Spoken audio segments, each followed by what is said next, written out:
Čas je za čist normalen slovenski rap. Z Jakobom sva brala tole knjigo, repala njene pesniške vrstice.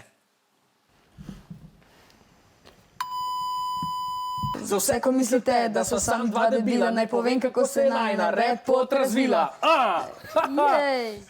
Kdaj najraje poslušaš glasbo? Skozi. Skozi? Ja. Imaš slušalke, jo imaš kar stalno zraven? To ja, tudi šolo imam skozi slušalke, ja. Med poukom? Če učitelj dovoli?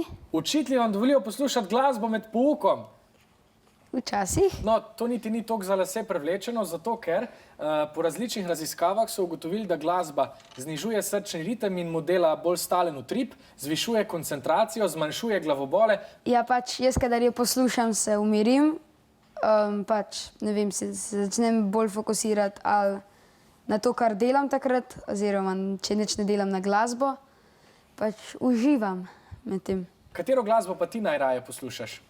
Pa najraje poslušam rap, hip-hop, pač te najbolj popularne nasploh. Na osnovni šoli Hudinja so 2018 naredili eno raziskavo, kjer so otroci povedali, da najraje poslušajo pop, rock in pa narodno glasbo.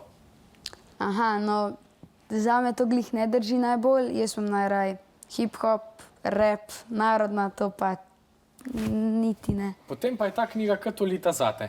Ja, pravzaprav je. Vprašanje se glasi takole. V prispevku smo spoznavali pozitivne učinke glasbe, katerega je Jakob prepoznal tudi v svojem življenju. A. Lažje si zapomni učno snov. B. Spodbudi ga v gibanje po ritmu. C. Besede izgovarja v rimah. Ali D. Znižuje srčni utrip. Imate 15 sekund.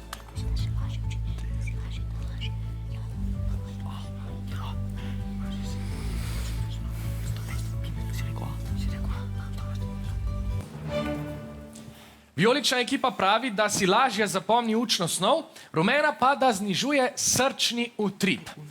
Spomnimo se ravnokar videnega prispevka. Jakob je povedal, da ga glasba umirja, ob njej pa se lažje skoncentrira in uživa.